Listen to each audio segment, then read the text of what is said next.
One of the most common questions I get is how much should I have invested by now?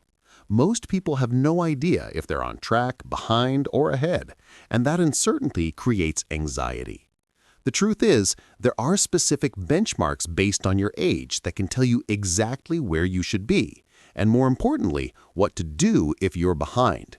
These aren't arbitrary numbers. They're based on compound interest mathematics, retirement planning models, and wealth accumulation data from millions of people. I'm Kyle, and today I'm breaking down exactly how much you should have invested at every age from 25 to 65, the formulas that determine these targets, how you compare to the average person, and what to do if you're behind. Whether you're 25 with zero saved or 45 trying to catch up, this framework will show you exactly where you stand and how to get on track. By the end, you'll know your target, your gap, and your action plan. Let's dive in. The simplest formula for where you should be is this. By age 30, you should have your annual salary saved. By 40, 3 times your salary. By 50, 6 times. By 60, 8 times, and by 67, 10 times your salary invested. This is the Fidelity benchmark, and it's designed to replace 45% of your pre-retirement income when combined with Social Security. For example, if you earn $60,000 at age 30, you should have $60,000 invested. At 40, $180,000. At 50, $360,000. At 60, $480,000.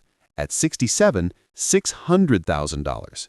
These targets assume you start investing at 25, contribute 15% of income consistently, earn 7% returns, and retire at 67. If you're hitting these benchmarks, you're on track for a comfortable retirement. If you're behind, don't panic. There are strategies to catch up. But first, you need to know where you stand. Most people are shockingly behind these targets, which is why understanding them is critical. Here's a more aggressive framework for people targeting early retirement or financial independence. By 25, aim for $25,000 to $50,000 invested, roughly 1 year of expenses. By 30, $100,000 to $150,000. By 35, $250,000 to $350,000. By 40, $500,000 to $700,000. By 45, $750,000 to $1 million. By 50, $1 to $1.5 million. These targets are higher because they're based on achieving financial independence by 50 to 55, where passive income covers expenses indefinitely. This requires saving 30 to 50% of income, aggressive investing, and living below your means for 20 to 30 years. It's not for everyone, but if your goal is freedom, not just retirement at 67, these are the benchmarks. The key difference: traditional retirement planning assumes you'll work until 65 to 67. Financial independence planning assumes you want the option to stop working decades earlier. Choose your framework based on your goals, not what's normal. Now, let's compare these targets to reality. The median retirement account balance for Americans aged 25 to 34 is around $15,000. For 35 to 44, it's $60,000. For 45 to 54, it's $120,000. For 55 to 64, it's $180,000. Compare that to the Fidelity benchmarks. By 40, you should have 3 times salary, roughly $180,000 to $240,000 for median earners, but the median person has $60,000. By 50, you should have 6 times salary, $360,000 plus, but the median has $120,000. By 60, you should have 8 times salary, $480,000 plus, but the median has $180,000. Most people are 50 to 70% behind where they should be. This isn't because they're lazy. It's because they started late, didn't prioritize saving, faced emergencies, or didn't understand compounding. If you're behind, you're not alone. But that doesn't mean you're stuck. The math still works if you start now. Let's break down what you should have by specific ages. Age 25, $10,000 to $25,000 invested. You're just starting, so having anything saved puts you ahead of most peers. Focus on building the habit of investing 10 to 15% of income. Age 30, $50,000 to $100,000.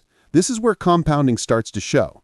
If you've been investing $500 per month since 25 at 8%, you'd have around $37,000. Double that contribution, and you hit $75,000. The gap between savers and non-savers widens dramatically here. Age 35, $150,000 to $250,000. This is a critical checkpoint.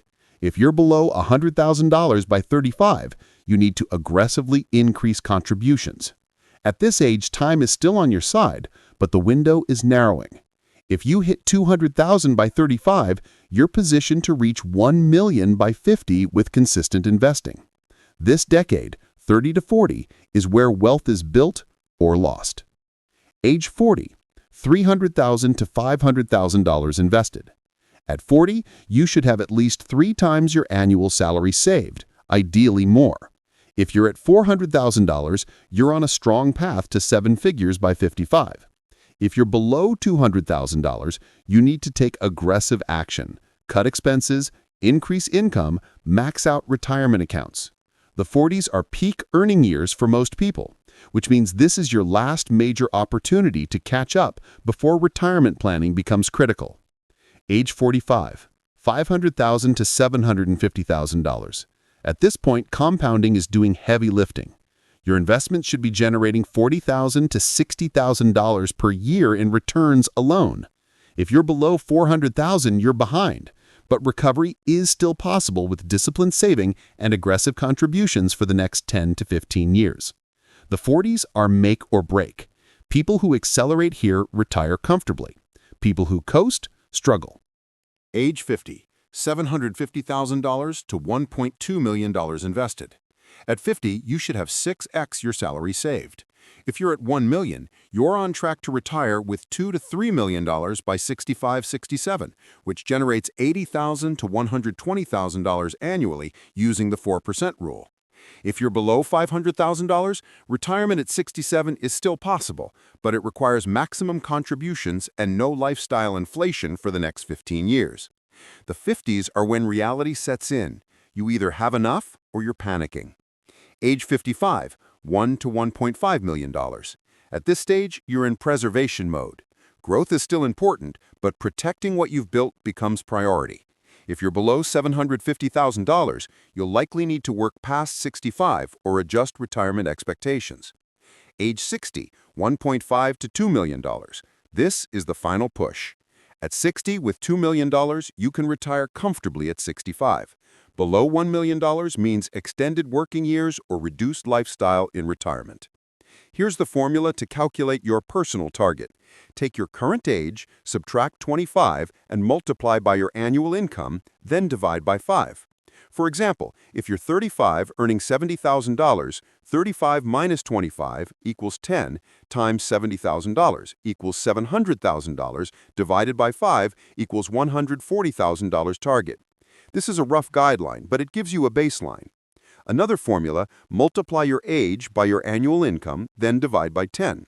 At 40, earning $80,000, 40 times $80,000 equals $3.2 million divided by 10 equals $320,000 target. These formulas assume consistent saving and reasonable returns. If you're behind, calculate the gap, then figure out how much you need to contribute monthly to catch up. Online retirement calculators can help model this. The key is knowing your number and working backward to determine required actions. If you're behind, here's how to catch up. First, increase your savings rate immediately. If you're saving 10%, go to 15%. If you're at 15%, push to 20 to 25%. Every percentage point matters when you're behind. Second, maximize tax-advantaged accounts, 401k, IRA, HSA. The tax savings accelerate catch-up. Third, cut one major expense. Downsize your car, housing, or discretionary spending and redirect that money to investments. Fourth, increase income aggressively. Negotiate raises, switch jobs, start side hustles. An extra $10,000 to $20,000 per year invested makes a massive difference over 10 to 20 years. Fifth, avoid lifestyle inflation. Bank every raise and bonus. Sixth, consider working 2 to 5 years longer than planned. Those extra years of contributions and compounding can close massive gaps. 7th, invest more aggressively if you're young, under 50. Higher risk equals higher returns over long timelines. 8th, automate everything so discipline isn't required.